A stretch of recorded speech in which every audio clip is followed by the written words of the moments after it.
Hola, buenas tardes. ¿Todos me escuchan bien?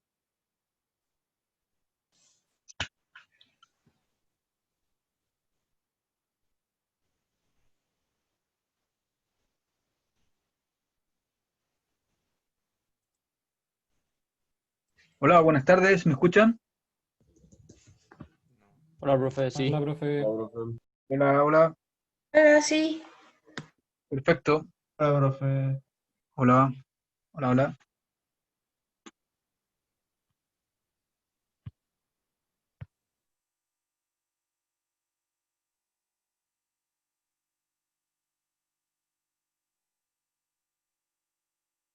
Muy bien. Vamos a Hola, empezar. hola, profe, ¿cómo está? Hola, muy bien. ¿Y tú? Bien, gracias. Ya, empezamos y voy a compartir pantalla ahora. Espero que todos lo vean. Muy bien. La última cosa que nos falta por ver acerca de torques tiene que ver con el concepto de equilibrio. Y les voy a explicar qué significa. Ustedes saben a este punto que un sólido rígido, algo que sea más grande que un punto, puede desplazarse y rotar. Todos ven lo que estoy escribiendo, ¿no? Sí. Sí. sí, profe. Muy bien. Por lo tanto, cuando de ahora en adelante hablemos sobre que algo esté en equilibrio, lo que significa realmente es que tenemos que imponer que el cuerpo no se mueva, o sea, no se desplace, ni rote. Eso es principalmente lo que quieren ustedes cuando construyen un edificio, cuando construyen un puente, que ese objeto no se desplace ni tampoco pueda rotar. Eso significa matemáticamente es que ahora ustedes tienen dos condiciones. La primera de esas condiciones es que la suma de todas las fuerzas sobre el sistema sea cero. Esta claramente es la condición para evitar que se desplace el cuerpo. Como ustedes ya saben, la solución de este problema es que o está en reposo o en movimiento rectilíneo uniforme, así que si ustedes quieren que no se mueva, entonces tienen que exigir esto. Por otro lado, si ustedes exigen además que la suma de todos los torques sea cero, entonces están diciendo e imponiendo que el sistema no rota. Estas dos condiciones definen el equilibrio. Y por favor noten que son condiciones independientes.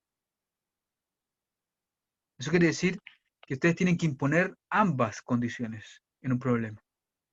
En general, ustedes podrían tener sistemas en el cual ninguna de estas dos condiciones se cumplen, o alguna de estas dos condiciones se cumplen, o ambas se cumplen. El equilibrio es cuando ambas se cumplen. Y así va a ser definido de ahora en adelante y para el resto de sus vidas. Esto es lo que decimos que algo está en equilibrio. No hay nada más que decir del equilibrio, simplemente es imponer estas dos condiciones. El resto es calcular, y eso es lo que vamos a hacer hoy día. Solamente quiero saber si a todos les queda claro lo que significa el equilibrio. Sí. Muy bien, hagamos el siguiente problema. Supongan que usted tiene una pared, y en esta pared hay una barrita que está soportando un cartel, como los carteles que uno ve en la calle.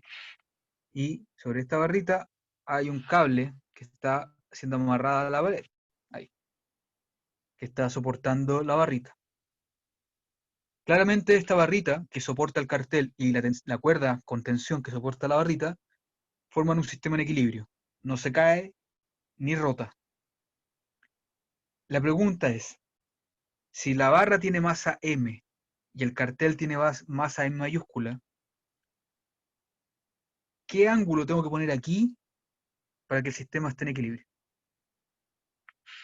Esa es la pregunta. Da lo mismo el ángulo, puede ser cualquier ángulo, o tiene que ver con el tamaño de la barra, que es L, su masa, o la masa del cartel, que es M mayúscula. ¿Qué tiene que ocurrir? ¿Ustedes esperarían que la cuerda se pueda poner en cualquier ángulo alfa? Si alfa es cero, por ejemplo, ¿funciona esto? ¿Puede ocurrir el equilibrio? Eso es lo que quiero saber. ¿Sí? Si alfa es cero, tú dices que aún así se puede mantener equilibrio. Quizás es Los quizás, posible, los, quizás los no. quizá o posibles no sirven para un ingeniero ni un científico. Eso es algo así como un político. Aquí queremos saber una respuesta concreta. La respuesta Ah, concreta puede ser no sé. Eso también es válido. Pero no sé es mejor que quizás. Siempre. no lo sé, profesor. Muy bien. Ahora, yo tampoco lo sé de buena primera. Tendré que calcularlo. Pero hay algo sí que tienen que tener claro. Que como el sistema está en equilibrio, las condiciones son que todas las fuerzas sumen cero y que todos los torques sumen cero. Y eso significa que el ángulo alfa debería tener información tanto del largo de la barra, de la masa del cartel, de la masa de la barra y de las tensiones que están involucradas ahí. Sería súper raro que el ángulo alfa no tuviera información de eso. Ustedes deberían esperar algo así porque las condiciones que tienen que cumplir son muchas. Y hay muchos factores acá. Así que calculemos. Primero, ¿cuáles son las fuerzas involucradas acá? Yo quiero calcular torque y fuerza, así que lo primero que tengo que hacer es saber dónde están las fuerzas. ¿Cuántas fuerzas hay? Yo les voy a poner la primera. El peso del cartel se ejerce sobre la barra en ese punto y es mg. Noten que estamos estudiando el equilibrio de la barra. ¿Qué otras fuerzas hay sobre la barra? ¿El peso de la barra? Muy bien, el peso de la barra está aplicado en el centro de masa de la barra, que está en la mitad de la barra, y lo voy a poner así, mg. ¿Qué otra fuerza hay? La tensión de la cuerda. Muy bien, la tensión de la cuerda está aplicada en el extremo de la barra, pero ahora está chueca, así, porque va por la cuerda. ¿Hay alguna otra fuerza que me falte sobre la barra? Profesor, ¿la tensión de la cuerda encima de la barra es la misma que debajo de la barra? Espérate, no entiendo. ¿A qué te refieres debajo? ¿Tú te refieres a esta cuerda que está aquí? Sí. No, son tensiones distintas porque son cuerdas distintas. Ah, son cuerdas distintas. Ah, Sí, sí, sí. ah, O sea, tú podrías hacer un problema con la misma cuerda. Se puede hacer. Pero en este caso vamos a considerar cuerdas distintas. ¿Ya? ok. Así que la cuerda de arriba ejerce una tensión T, que todavía no sé cuánto es, mientras que la cuerda de abajo ejerce una tensión que es igual al peso del cartel. Y esa sí la conozco. ¿Me falta alguna otra fuerza? Una especie de normal la pared. Muy bien. La pared tiene que ejercer una alguna normal. ¿Cómo sé que eso tiene que ocurrir? Noten que si eso no ocurriera, yo no tengo manera de anular todas las fuerzas. Necesito una fuerza más para que todas las fuerzas sumen cero. Eso quiere decir, lo voy a dibujar en verde, que la normal tiene que ejercer alguna fuerza que sea capaz de anular las demás. ¿Hacia dónde ejerce la pared la normal? A la derecha. ¿En qué Y quizás forma? hacia arriba. La misma dirección que T. Veamos. Como ustedes no saben, ni tampoco yo sé, en principio, déjenme escribirla así, de forma oblicua, con algún ángulo beta. Y ese ángulo beta todavía no sé cuánto vale, ¿de acuerdo? Pero puede estar ahí. Muy bien. No hay más fuerza sobre la barra. Esas son todas las que hay. Así que calculemos primero la suma de fuerza igual a cero. Déjenme poner este sistema de referencia, o sea, perdón, estas direcciones, de esa forma. Así que tenemos las fuerzas verticales tienen que sumar cero. Y eso significa que T seno de alfa más N seno de beta tiene que ser igual a M más M por G. ¿Están de acuerdo hasta ahí? Por otro lado, las fuerzas horizontales también tienen que anularse. Y eso significa que T coseno de alfa tiene que ser igual a n coseno de beta. Y eso es todo. En cuanto a fuerzas, eso es todo lo que se puede hacer. Por favor, noten que yo impuse que la suma de fuerzas tiene que ser 0. No es algo que aparezca naturalmente, yo lo estoy imponiendo para estudiar el equilibrio. Ahora tengo que estudiar los torques. Para estudiar los torques, recuerden, ustedes necesitan primero poner el sistema de referencia. ¿Dónde lo quieren poner? ¿En la pared? ¿Por qué en la pared?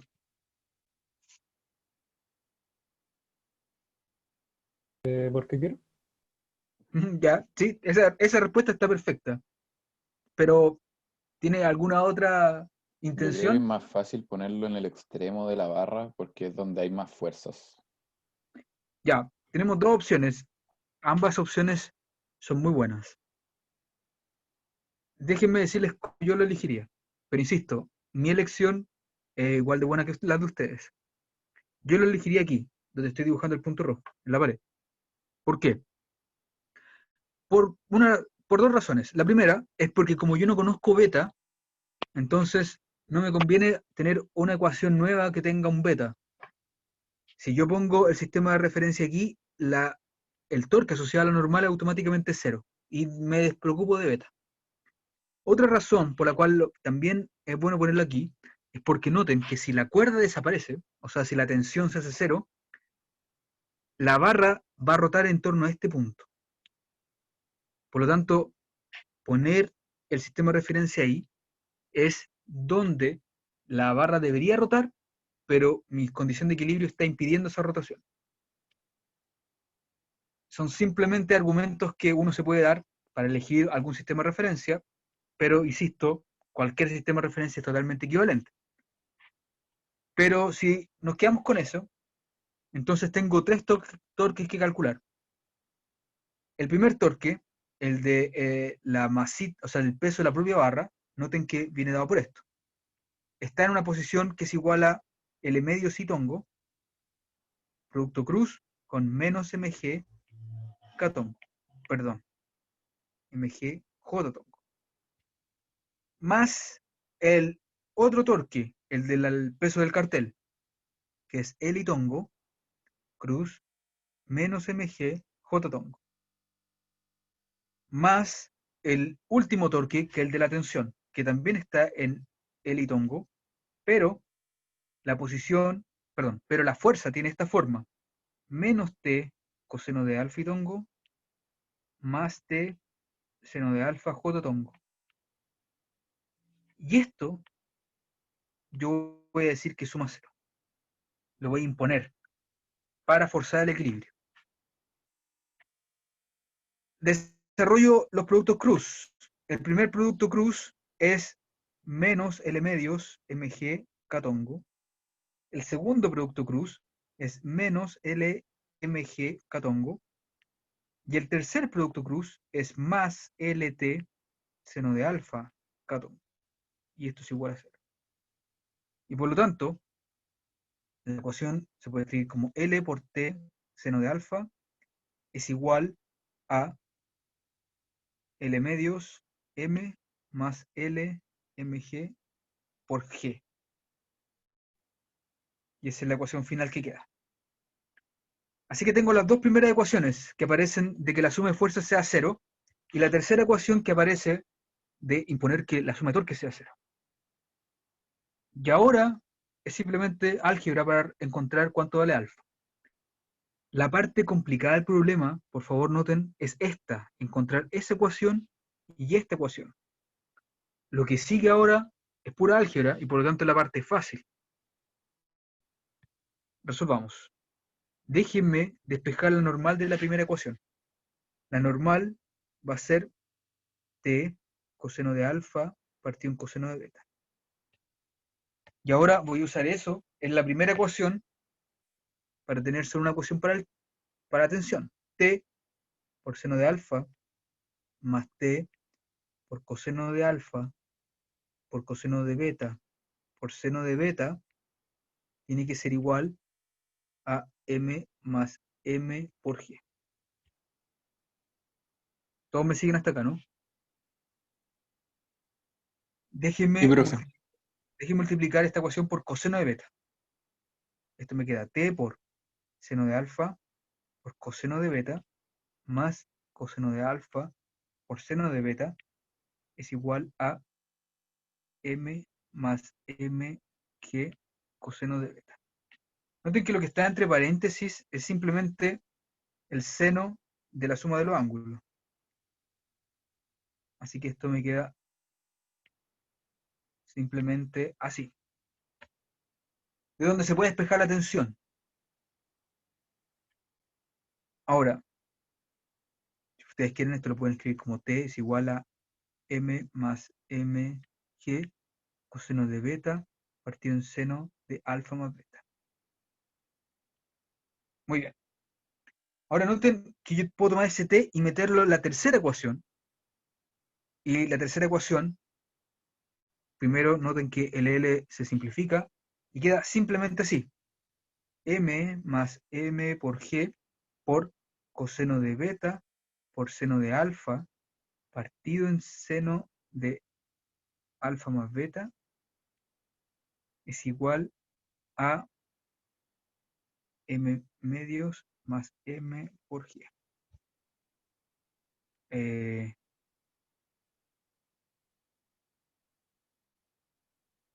¿Lo hice bien?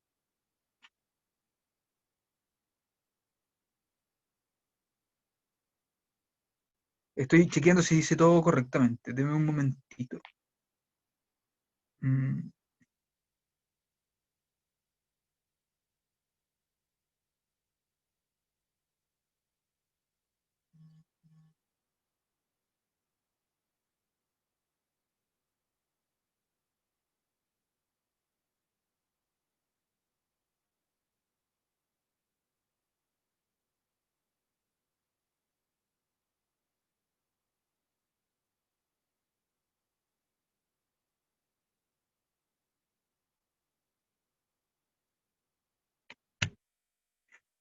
Muy bien.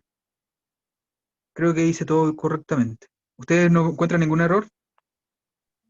Profe, yo no entiendo Dime.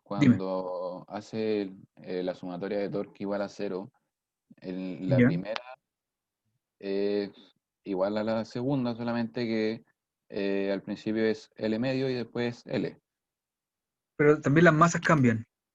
Sí, La también. primera es la Pero masa chiquita. mi Sí. pregunta es, después, ¿por qué? Ah, no, yo lo anoté mal acá. Ah, Nada, ya. olvídalo. Ya. Eh, ah, ah, eh, a ver, ya encontrando me equivoqué. Perdón. Pucha, acá.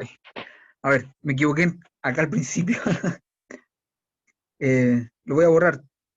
Déjenme hacer tono. Me equivoqué acá, miren. Fíjense, esa parte de ahí es al revés. Ah, no, está bien. Está bien, está bien, está bien, está bien. T coseno de alfa, n coseno de beta. No, está bien. Ah, está bien. Ya. Creo que está bien, ¿no?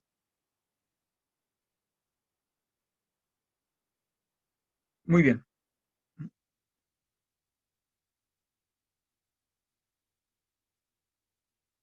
Ya. ¿Sí o no? Noten que el... Sí, dime. Está bueno. Sí, yo creo que está bueno. Es que por alguna razón creo que está malo, pero no puedo encontrar que ningún lado esté malo. Mm, Oye, está bien si tienen que igualar las componentes en X. sí, yo también creo que está bien. Ya. Muy bien. Ahora, no, ya. El G se simplifica y déjenme escribir esto así. Coseno de beta, seno de alfa es igual a, y déjenme escribir M medios más M partido en M más M, todo eso por seno de alfa más beta. ¿Ya? Ahora, solamente déjenme, en vez de escribir coseno de alfa más beta, déjenme volver a la forma principal que es seno de alfa, coseno de beta, más seno de beta, coseno de alfa. Y la razón por la que vuelvo a escribirlo así es porque voy a juntar todas las cosas que son parecidas. Noten que en este lado tengo coseno de beta, seno de alfa, así que en este lado tengo un factor común de 1 menos m medios más m, partido en m más m, y en este lado tengo m medios más m, m más m, factor de seno de beta por coseno de alfa. Esto significa entonces que si yo divido toda la ecuación por coseno de alfa y por coseno de beta, en este lado tengo tangente de alfa, factor de m más m menos m medios menos m es igual a m medios más m por tangente de beta. Noten que ese m se cancela y tengo que tangente de alfa es igual a, perdón, tangente de alfa es igual a m más m medios partido en m menos m medios por tangente de beta. Y ese es el resultado final. Primera cosa importante. De acuerdo a cómo está el resultado acá. ¿Beta puede ser 0? Profe, espere, ¿por qué canceló la M minúscula con la M mayúscula? Ah, me equivoqué. Pero él quería cancelar esta. Tienes toda la razón. Estoy cometiendo muchos errores. Esta no se cancela, queda así. Así que eso queda un m medios, y eso significa que en realidad es 1 más 2m partido en m. Ahora sí. Muy bien. Muchas gracias por dar cuenta de ese error. Ahora, vuelvo a hacer la pregunta. ¿Beta puede ser 0?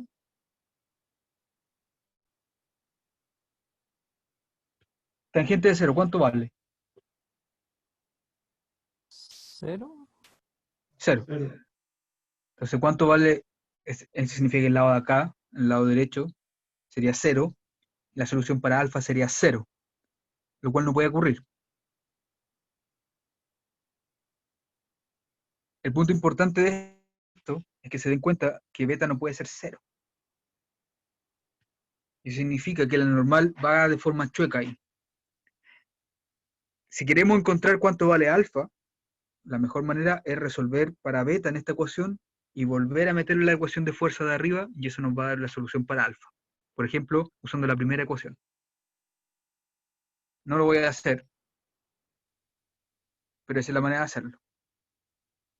Toda esta parte de acá es la parte fácil del problema, se supone, en el sentido de que es pura álgebra, y yo sé, como yo me equivoqué aquí, ustedes también se podrían equivocar, pero la parte donde está el meollo del problema está aquí, en encontrar esas ecuaciones.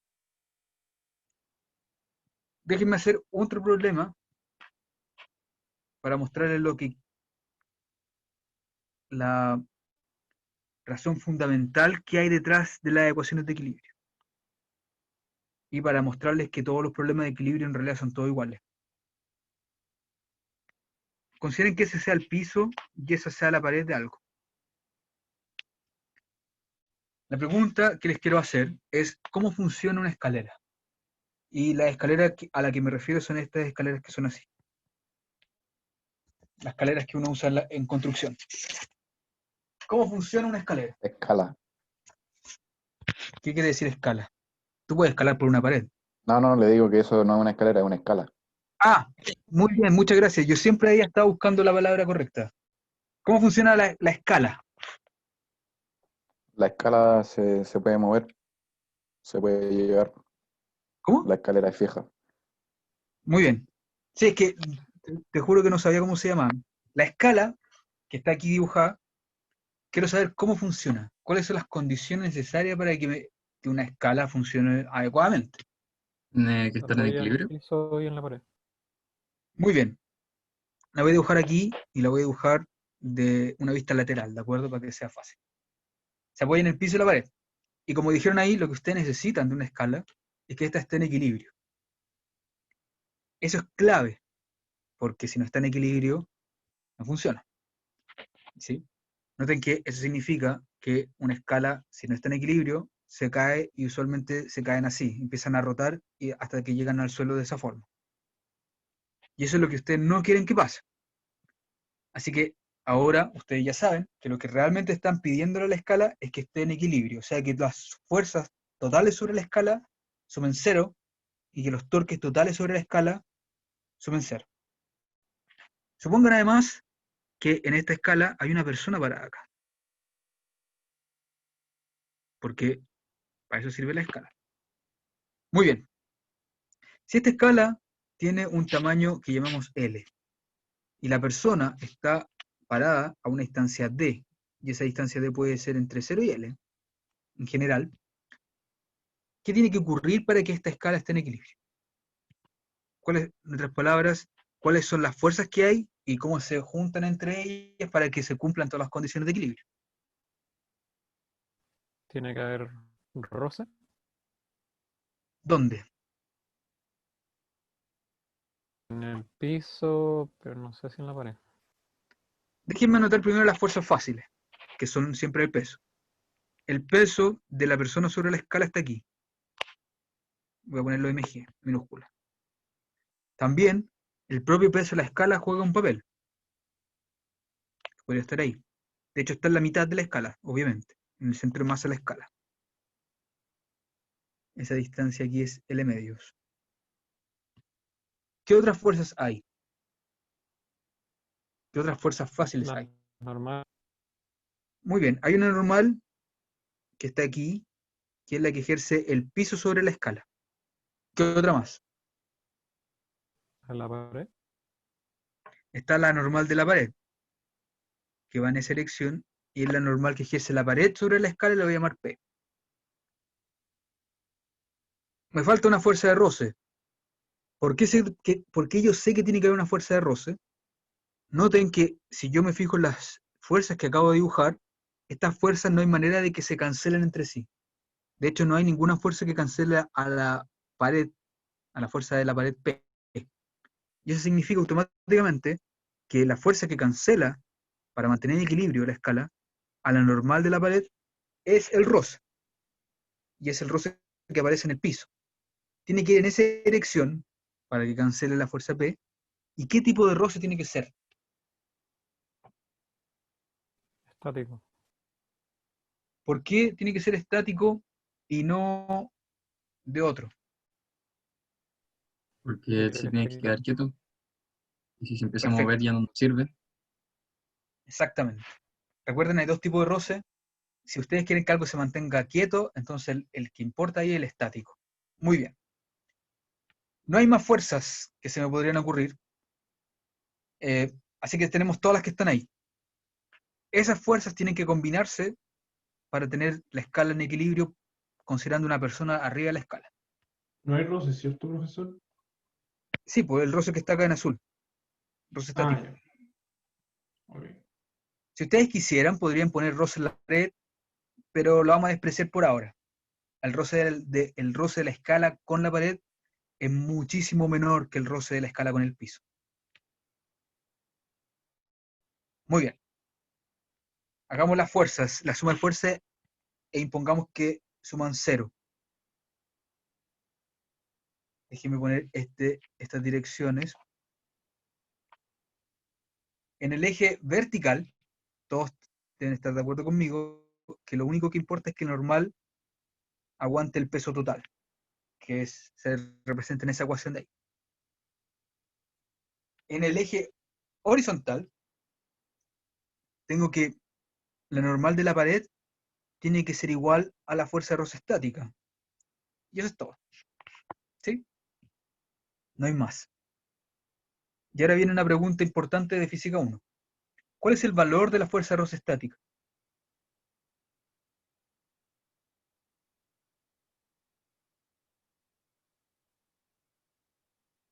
Tienen que El acordarse. coeficiente de roce estático por la normal. Ya, a ver, déjenme en esta nubecita hacerle un repaso rápido. Ustedes tienen dos fuerzas de roce. la fuerza de roce cinético siempre es igual al coeficiente de roce cinético mu c por la normal.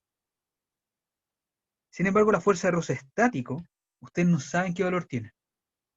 Lo único que ustedes saben es que la fuerza de roce estática tiene un valor máximo. Y ese valor máximo viene dado por el coeficiente de roce estático por la normal. En otras palabras, la fuerza de roce estático siempre es menor o igual a mu por n. Lo que significa que la fuerza P es siempre menor o igual al coeficiente de roce estático por m más m por g. Cada vez que ustedes traten con un problema de coeficiente de roce estático, acuérdense, no pueden obtener valores exactos, siempre tienen rangos nomás, porque ustedes no tienen el conocimiento total de cuánto vale la fuerza de roce estático. Lo único que saben es cuánto es el valor máximo que tiene. Así que lo único que podemos obtener es el valor máximo que puede ejercer la normal de la pared sobre la escalera.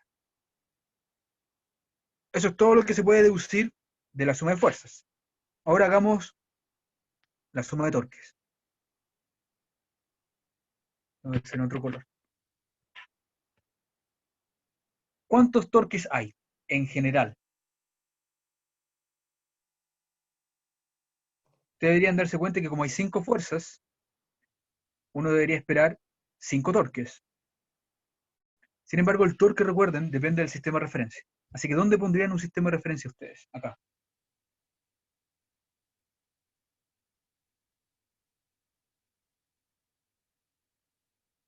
¿Dónde sería un sistema de referencia adecuado para calcular? En el piso, ¿Por qué en el piso? para que se cancele el roce con... O sea, para que no importe el roce y la normal en mi cálculo. Ya, ese es un buen argumento. Recuerden que otra buena elección de un sistema de referencia al calcular torques es aquella que les permite anular la mayor cantidad de torques posibles. Si ustedes eligen el sistema de referencia aquí, en el punto de contacto entre la escalera y el piso, automáticamente el torque de la normal y de la fuerza de roce se vuelven 0, y en vez de calcular 5 torques, calculan 3. Siempre que tengan que calcular menos cosas es mucho mejor, porque las posibilidades de equivocarse disminuyen. Así que pongamos el sistema de referencia ahí.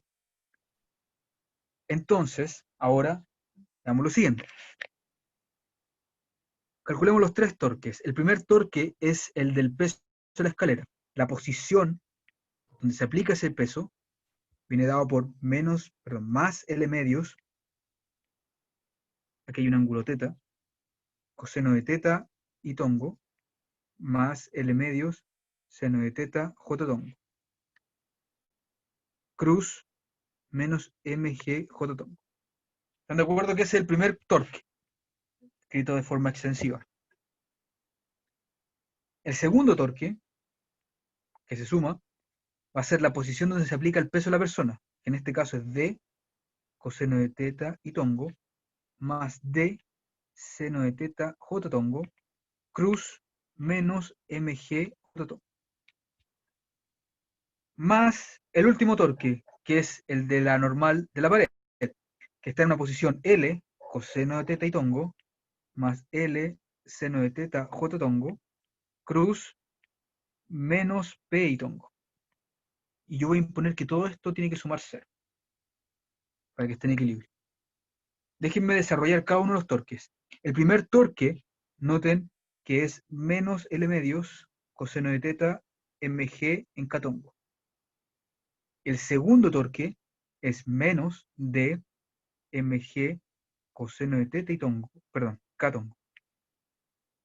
Y el tercer torque es simplemente más L por P seno de teta k tongo. Y todo esto suma 0. En otras palabras, esta última ecuación me permite encontrar una ecuación para P. L por P seno de teta resulta ser igual al final a L medios coseno, perdón, L medios M más D M minúscula por G por coseno de teta. Y esa es la tercera ecuación que andaba buscando. Profe, me perdí en la última, en la anterior, cuando estaba calculando el Aquí, torque de la escalera, creo. aquí estoy calculando el torque que siente la escalera. La escala. ¿Dónde te perdiste? Ya entendí, cada uno de esos términos era uno de los torques ya desarrollados. Sí, exactamente. Y eso me permite encontrar esta ecuación que marqué al final, que es solamente la ecuación anterior arreglada. Pero noten, y aquí viene la parte importante, que la última ecuación que tengo es una ecuación para P. En otras palabras, tengo que P es igual a M medios más D por M partido en L por G por coseno de teta partido en seno de teta. Pero yo sé del análisis de fuerzas que esto tiene que ser menor o igual a mu E por M más M por G. Y la ecuación automáticamente se convierte en una ecuación para el ángulo.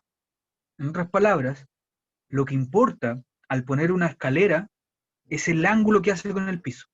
Y de hecho, eso es lo que ustedes hacen cuando ponen una escala. Se aseguran, más o menos al ojímetro, de que el ángulo que ustedes usan es el adecuado. Noten que lo que están obteniendo ahora es que el ángulo va a tener un rango, y eso es lo que vamos a encontrar. Si elimino el G y paso el seno multiplicando y el coseno dividiendo, la ecuación que tengo se transforma en lo siguiente.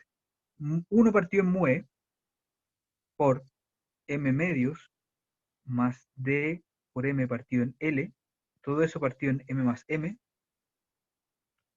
es menor o igual a la tangente de teta. Si se fijan, lo que significa eso es que hay un ángulo mínimo posible.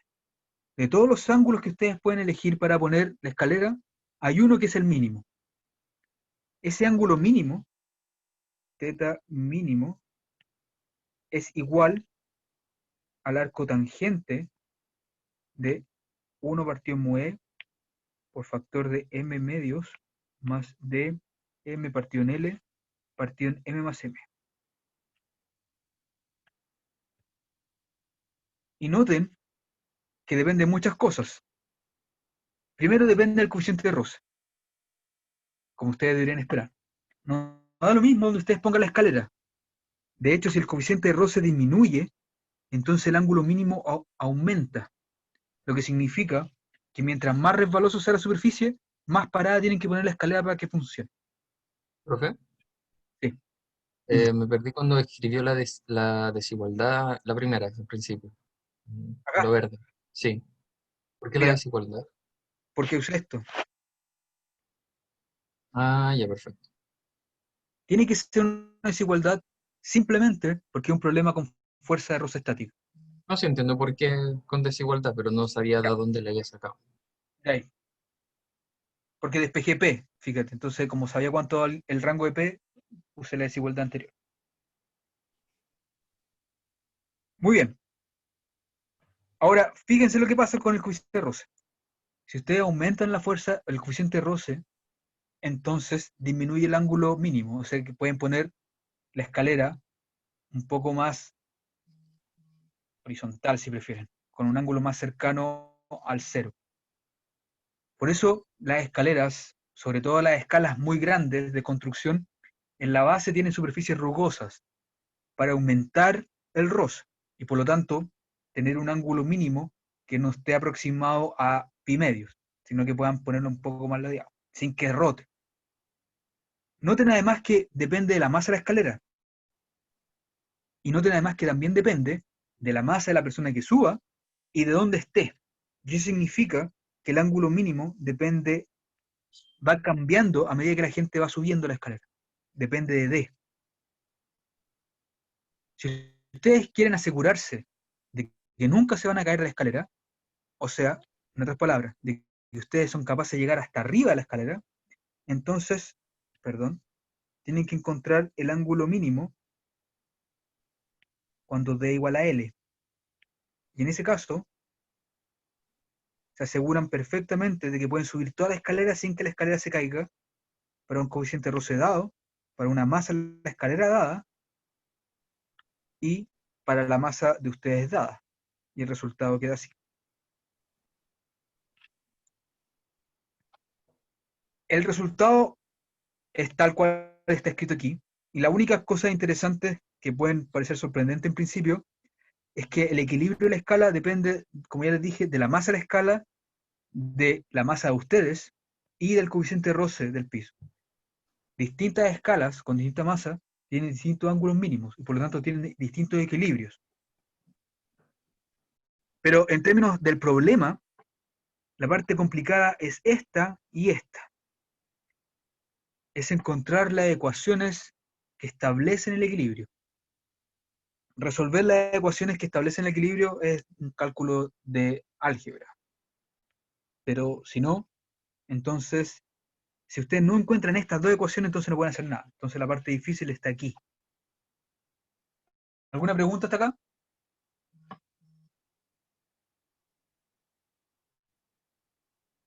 ¿No?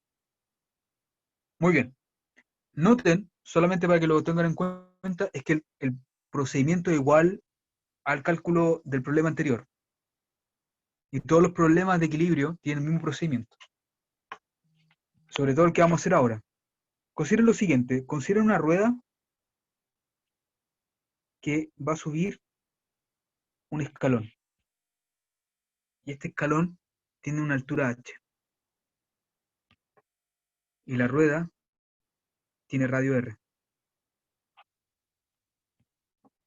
¿Ya? La pregunta es, ¿cuáles son las condiciones que tienen que ocurrir para que una persona, haciendo una fuerza sobre la rueda en ese punto, permita que la rueda suba?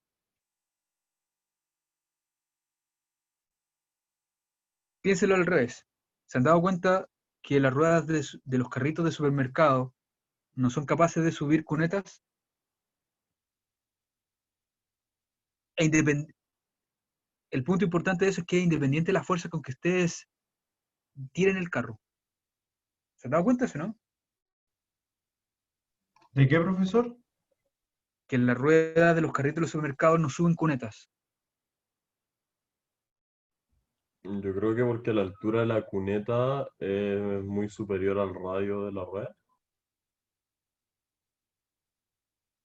Por ahí tiene que ir. Yo creo que si la rueda tiene que pasar es más alto que el radio, no puede, por el ángulo de ataque. Por ahí va a ir. Pero la parte importante del ejemplo del carrito de supermercado es que es independiente de la fuerza que ustedes le hagan al carrito. Esa es la parte clave. No tiene que ver con la velocidad o con la fuerza con que ustedes golpeen el carrito o la rueda con la cuneta. La rueda no va a subir. Ustedes tienen que levantar la rueda para que suba. Y esto es clave. ¿Por qué? Porque piensen en este ejemplo que les voy a dar. Supongan que el ejemplo que les estoy dando aquí es una silla de ruedas. Y la persona está haciendo una fuerza sobre la rueda, tal como lo estoy dibujando acá. Ahora ustedes están diseñando una cuneta. ¿Cómo diseñan una cuneta o una vereda para que la persona pueda subir esta vereda en una silla de ruedas? ¿Existe alguna condición? ¿Cuál fuerza tiene que hacer para poder subir la silla de ruedas? El ejemplo que les quiero plantear es exactamente ese. Si es que existen consideraciones mecánicas que ustedes tienen que considerar en el diseño urbano, por ejemplo. La hago Planteemos- diagonal la cuneta. Bueno, tú dices una rampa. ¿Eso? Claro. Sí, obviamente esa es la solución más fácil. Pero ponte en el caso que por alguna razón no puedes diseñar una rampa, sino que tiene que haber un escalón. O ponte en el caso más extremo, y aquí tienes que estar de acuerdo conmigo, que eventualmente, o casi siempre, la unión entre la rampa que une la vereda y la calle siempre tiene un pequeño escalón. Ese escalón puede ser muy chiquitito, estoy de acuerdo. Pero la pregunta entonces sigue siendo la misma. ¿Cómo se relaciona la altura del escalón con la fuerza que hace la persona? ¿Cómo lo hago? Quiero, en vez de estudiar la dinámica completa de la rueda subiendo, quiero estudiar solamente la estática. Me voy a enfocar en el problema como si fuera una foto. ¿de acuerdo? Así que vamos a suponer que la foto es de la rueda tratando de subir el escalón. Y eso significa que la rueda va a empezar a rotar en torno a ese punto acá, que es el punto de contacto con el escalón. Muy bien. ¿Cuántas fuerzas involucradas hay sobre la rueda? Aparte de la fuerza F que yo acabo de dibujar. ¿El peso de la rueda? Muy bien, lo voy a dibujar. El peso de la rueda La está normal, aquí y apunta hacia acá, que voy a dibujarla como MG. La normal. Obviamente el punto de contacto tiene que ejercer una normal. ¿En qué dirección va la normal? No sé, en principio. Déjenme dibujarla acá, la voy a poner R, voy a ponerle un nombre. Y tiene que ir en más o menos en esa dirección porque aquí se pueden dar cuenta en el dibujo que las componentes de esa normal tienen que cancelar uno a la fuerza F y otro al peso para tener equilibrio. Eso quiere decir que la suma de fuerzas, cuando se impone igual a 0, significa que la componente en la dirección X de la normal tiene que cancelar a la fuerza F y la componente en la dirección Y tiene que cancelar al peso. Y por lo tanto las fuerzas, la suma de fuerzas me permite encontrar en principio cuál es la normal sobre la rueda. ¿Están de acuerdo?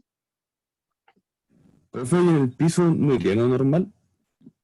En principio sí, pero supón tú, y aquí me tienes que solamente seguir la corriente, Como que si justo estuviera estamos despegando justo. cuando se está levantando. Estamos estudiando justo cuando se levanta. ¿Ya? Vale. Si quieres, tú puedes hacer lo que ponerla normal y estudiar eso. Es un poco más complicado, pero hagámoslo lo más simple posible. Muy bien.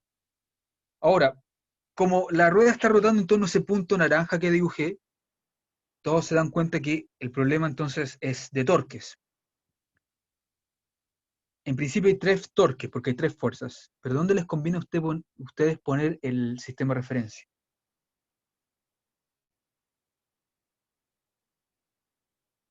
¿Dónde lo pondrían? Centro del círculo. ¿Por qué? Yo sé que por qué quieres, pero quiero saber si existe alguna razón más fundamental, ¿no?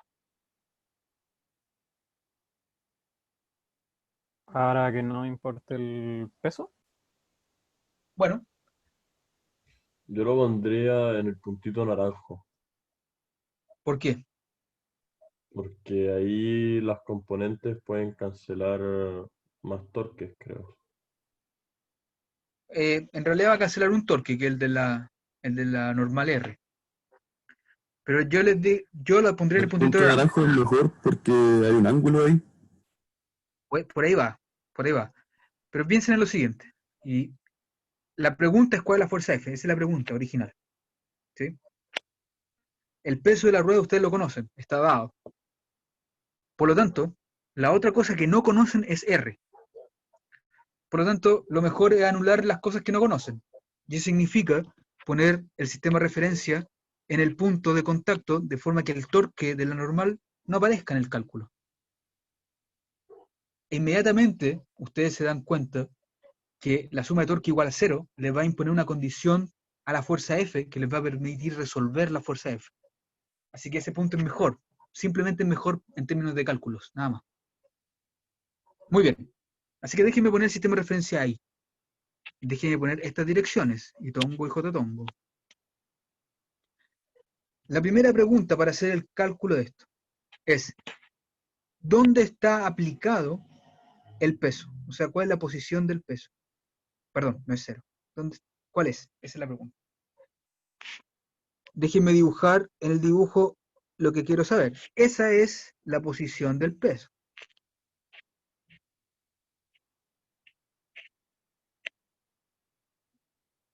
Aquí no sé dónde dibujarlo. Esa que está ahí es la posición del peso, en amarillo. ¿Cuánto vale? Si llega hasta el centro del círculo. Quiero que se den cuenta, primero, que Menos R coseno del angulito. ¿y cuál es el ángulo? No sé. ¿Lo puedes conocer? Esa es la pregunta. A eso me refería por el ángulo de ataque, profe. Tú tienes toda la razón. ¿Se puede calcular ese ángulo? Sí. Sí, se puede. Y déjenme mostrarles cómo lo haría yo. Este vector amarillo que dibujé acá se puede descomponer en S y en S. Esta distancia ustedes le pueden llamar D y esta distancia es Z, en general. De forma que el vector posición se puede escribir como menos D y tongo más Z J tongo. Todos tienen que estar de acuerdo con eso. Ahora vienen las preguntas. ¿Cuánto vale D y cuánto vale Z? Primera pregunta, ¿cuánto vale Z? ¿Se puede deducir del dibujo? R menos H. Muy bien, R menos H. Eso es todo. Del dibujo se ve claramente que la altura del centro de masa de la rueda al piso es R, por lo tanto Z es R menos H. ¿Cuándo se puede deducir D? ¿Y el H de dónde salió? H es la altura de escalón. Esa es la Ah, parte importante del problema. sí, no, no lo había visto, estaba perdido. Muy bien. ¿Cuánto vale D? Noten que D se puede calcular simplemente por trigono, o sea, por triángulo, por Pitágoras, eso lo quiero decir. Es simplemente la raíz cuadrada de R cuadrado menos Z cuadrado, que es la raíz cuadrada de R cuadrado menos R menos H al cuadrado, que termina siendo la raíz cuadrada de 2RH menos H cuadrado. Y por lo tanto tenemos Z y tenemos D, así que tenemos exactamente en qué posición se encuentra el punto del centro de masa con respecto al escalón. Y si ustedes se preguntan cuánto vale ese ángulo de ahí, bueno, con trigonometría se puede saber al tiro que la tangente de alfa tiene que ser igual a Z partido en D. Y como conocen Z y como conocen D, entonces conocen alfa. Así que conocen todo. Muy bien. Segunda pregunta. ¿Cuánto vale la posición donde se aplica la fuerza F? Que es ese vector naranjo que dibujé. ¿Cuánto vale esa posición? ¿Se puede deducir del dibujo? Noten que ese vector naranjo se puede descomponer en un pedazo así y en un pedazo así. El pedazo que va a la dirección horizontal es claramente menos de tongo. ¿Cuánto vale el pedazo que va a la dirección vertical? 2R menos H. Muy bien. 2R menos H. En J. Y por lo tanto también conocemos cuál es la posición de la fuerza F. Y eso significa que ahora puedo calcular todo. El torque total, voy a dejar así, es la suma de dos torques. El primer torque es el del peso, que es menos D y tongo más Z J tongo cruz menos mg J tongo más el otro torque, que es menos D y tongo más 2R menos H J tongo producto cruz con la fuerza F, que es F y tongo. Y yo voy a imponer que todo esto sea cero. El primer producto cruz, que está ahí, resulta ser simplemente DMG K-tongo. Mientras que el segundo producto cruz resulta ser menos 2R menos H F en K-tongo. Y eso tiene que sumar cero. Noten que lo que resulta es una ecuación para F.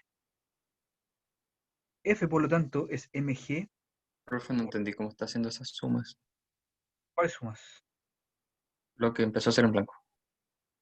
Son productos cruz. Pero entre medio está sumando. Ah, sí, pues, pero eso debería ser fácil, ¿no? La parte Sí. complicada es el producto cruz. ¿Entiendes cómo hice el primer producto cruz? Estoy viéndolo, pero no lo entiendo. Deja de hacerlo acá. Lo voy a hacer aquí. Déjame escribirlo de nuevo. Solamente el primero.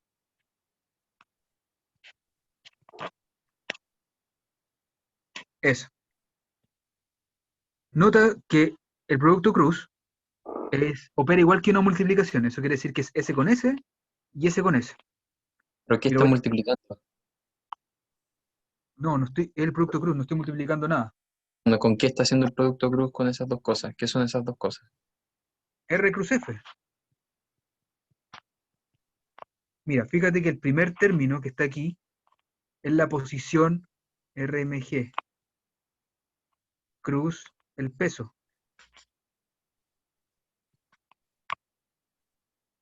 ¿Entiendes, no? Estoy tratando de verlo con el dibujito, pero está muy chiquito. No.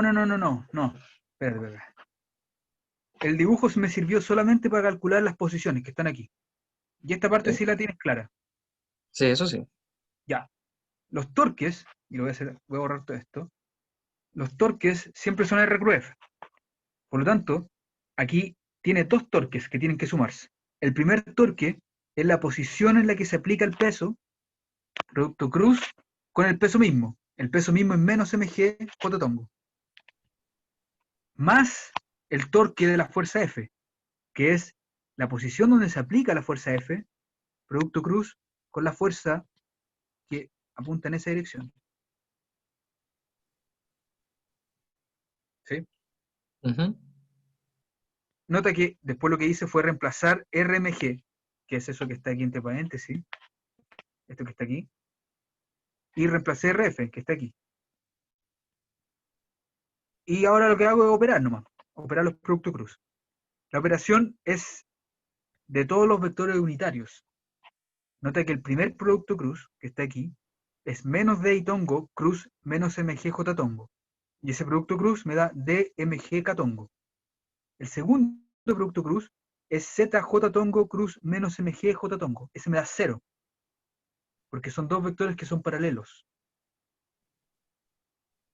El tercer producto cruz es menos D y tongo cruz F y tongo. Y ese también me da 0. Porque tongo es paralelo y tongo. Y el último es 2R menos H F producto cruz de J tongo con I tongo, y ese me da menos K tongo. Y por eso aparece ese menos aquí. Y las dos siempre me quedan en K tongo, y eso significa que puedo resolver para F. Y F termina siendo mg por D partido en 2R menos H. Ahora, yo conozco cuánto vale D, lo calculé en delante. Así que esto es lo mismo que mg por raíz cuadrada de 2RH menos H cuadrado, partido en 2R menos H. Y esto se puede operar un poquito más, y esto queda mg raíz cuadrada de h partido en 2 r menos h. Y ese es el resultado final. ¿Qué me puede decir, primero, si las unidades están correctas?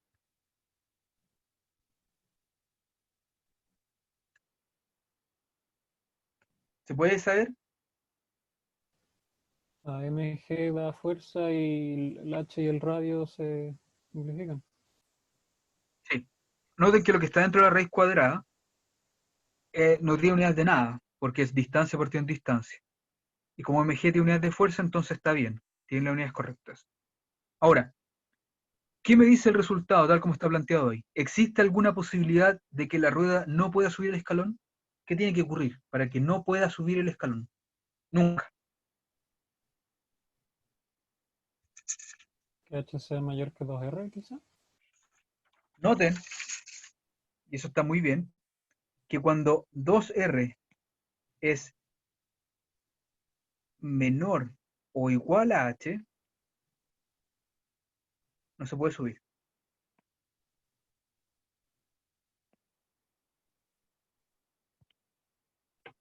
Dos R es el diámetro. Eso quiere decir, ¿todos lo ven? ¿Sí? Que si su rueda tiene un diámetro menor que el escalón, da lo mismo, da lo mismo la fuerza que ustedes apliquen. No pueden nunca hacer subir esa rueda sobre el escalón. Es el primer punto importante. Por lo tanto, si ustedes quieren subir un escalón con una rueda, el diámetro de la rueda tiene que ser más grande que el escalón. Segundo, también se pueden dar cuenta que la fuerza necesaria que ustedes tienen que hacer para subir un escalón, en el caso que sí se pueda, no es cero. Eso quiere decir que ustedes siempre tienen que hacer una fuerza. Siempre. ¿De acuerdo? Esa fuerza que tienen que hacer depende del escalón H y del radio de su rueda. Por lo tanto, si ustedes están diseñando una manera de subir con ruedas, tienen que tomar en consideración esto. Cualquier bajada a la calle que incluya un escalón implica que la persona que esté en una rueda tiene que hacer una fuerza para poder subir ahí. Consideren el caso opuesto. ¿Qué pasa si su rueda es muy grande? Por ejemplo, un tractor subiendo una vereda. O sea que 2R sea mucho, mucho más grande que H. Todos se dan cuenta que en ese caso, la fuerza F es aproximadamente mg por raíz de H partido en 2R, que inevitablemente tiende a 0. Lo que quiere decir esto es que mientras más grande sea la rueda que ustedes tienen, menos fuerza tienen que hacer para subir un escalón. Pero noten que nunca es 0, y eso es clave. Siempre se ejerce una fuerza para poder subir un escalón. Por lo tanto, si ustedes el día de mañana van a tener que diseñar cualquier cosa urbana en el que haya que usar ruedas, tienen que considerar estas cosas. ¿Alguna pregunta?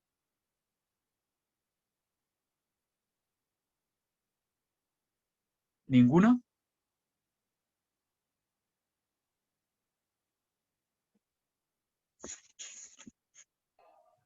Profe, Sí. igual si hacemos la rueda muy grande, se va a consumir mucha energía en hacer rotar esa rueda, ¿o no?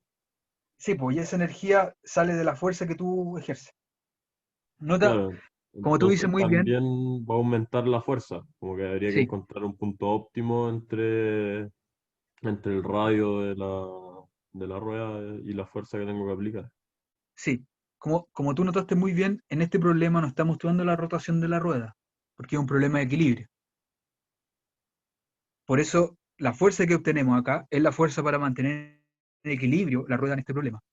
Pero una persona que quiera, por ejemplo, una persona en silla de ruedas que quiera subir un escalón, tiene que aumentar su fuerza mucho más que esto, porque además de mantener la rueda con capacidad de subir el escalón, tiene que gastar parte de la fuerza en hacer rotar la rueda.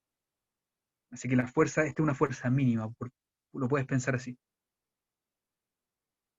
Muy bien. ¿Profe? Sí. ¿Qué pasaría si la fuerza que se está ejerciendo está desde el centro de la rueda? Bueno, se puede hacer ese cálculo, si quieren lo hacemos. Por ejemplo, en este caso es como que alguien estuviera agarrando la rueda desde arriba, pero por ejemplo, en el caso de un auto, Ujú, la fuerza se hace principalmente en el centro de la rueda. ¿Estás de acuerdo? ¿No? ujú. Sí. Muy bien. Entonces, déjenme mostrarles. Si ustedes tienen la rueda acá y de nuevo hace el escalón de altura h, y ahora el peso se aplica acá, pero la fuerza también se aplica acá, en esa dirección, sigue siendo el mismo problema de torque. ¿Sí? Pero la diferencia es que el torque cambia porque ahora el torque que ejerce la fuerza F cambió.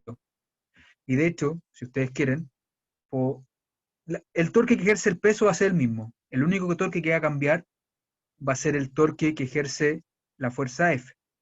La posición, recuerden, donde se aplica esto, que es eso de ahí, la posición R, yo lo había escrito como menos D y tongo más Z J tongo, ¿se acuerdan?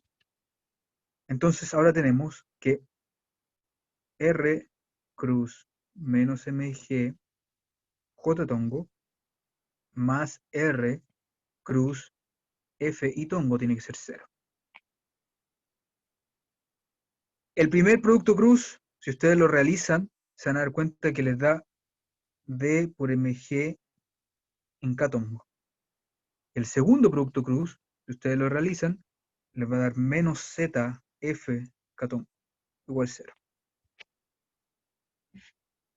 Z lo habíamos calculado antes, era R menos H.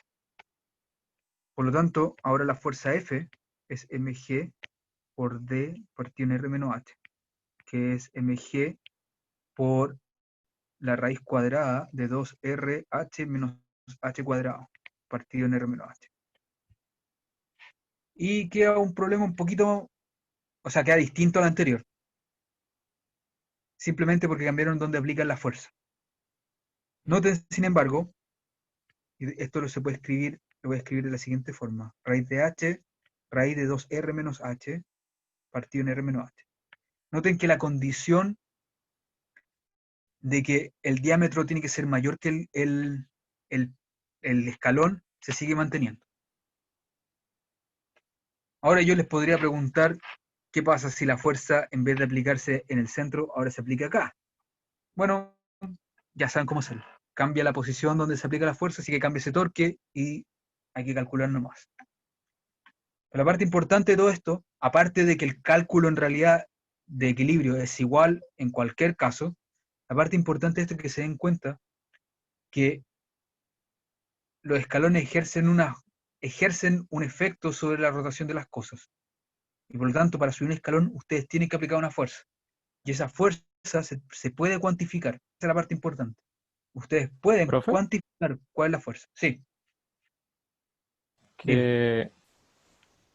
Pero acá, ¿qué pasa si R es menor a H? Ahí ya se puso como Si imposible, R es ¿no? menor a H,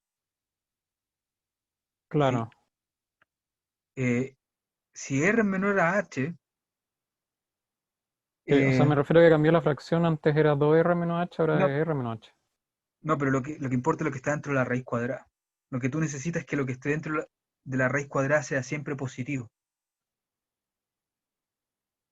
En otras palabras, si 2R es menor a H, lo que está dentro de la raíz cuadrada se vuelve negativo y F se vuelve imaginaria, lo que significa que tu análisis explota en realidad.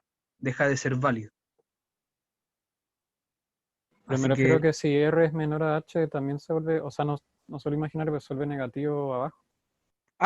sí, tienes toda la razón. Sí, sí, sí. En ese caso, también mi análisis se echa a perder.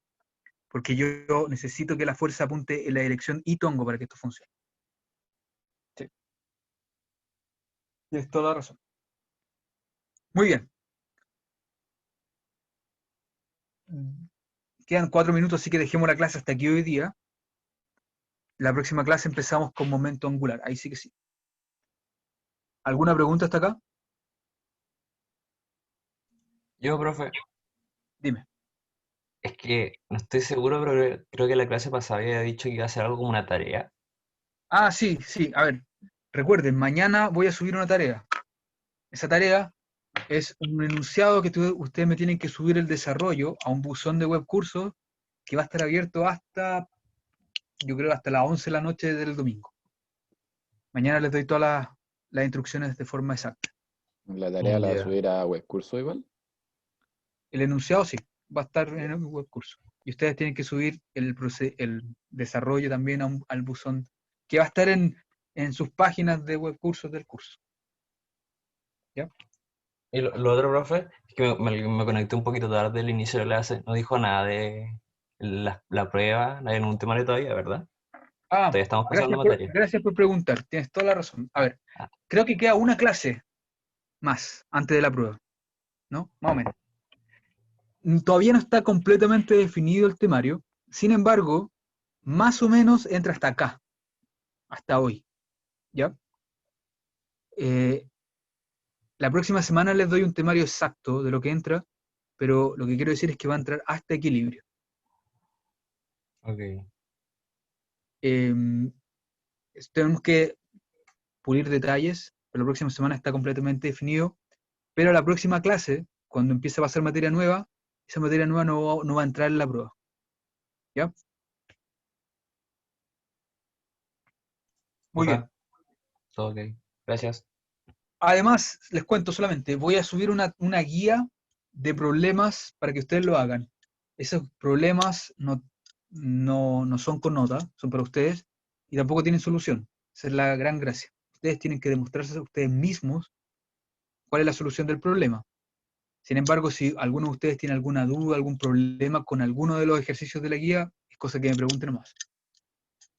Pero yo no voy a Profe, subir ninguna Gracias, solución. profesor. Sí, que no dime. tenga que no tenga solución se refiere a que no tienen desarrollo, pero si está malo nos va a marcar malo, o no tienen No, ni yo no, desarrollo ni no, yo no resultado. lo la guía no la voy a corregir. Es una guía que queda solo al libre albedrío de ustedes. Si quieren ustedes la hacen, si no, no la hacen, como ustedes quieran. Es una guía que va a estar ahí nomás. Así que no tiene evaluación, no tiene desarrollo, ustedes no conocen a priori la solución. Eso es lo que quiero decir. Todos los problemas sí tienen solución. Y ustedes tienen que encontrar qué solución es. Profe, ¿dónde lo va a subir? ¿Lo va a A subir al webcurso. Drive? No, a webcurso, a webcurso. En el Drive no voy a subir nada que no sea las clases para no confundir. ¿Ya? Ya. Eso. Todo va a estar subido a webcursos. Muy bien. Nos vemos el martes. Por favor, cuídense mucho el fin de semana. No salgan mucho que, insisto, esto no está mejorando. Chao, profe. Gracias, profe. Chao, que estén muy bien. Chao, cuídese. Chao. Chao, profe, que esté bien. Igualmente. Chao, Chao. profe, que esté bien. Profe.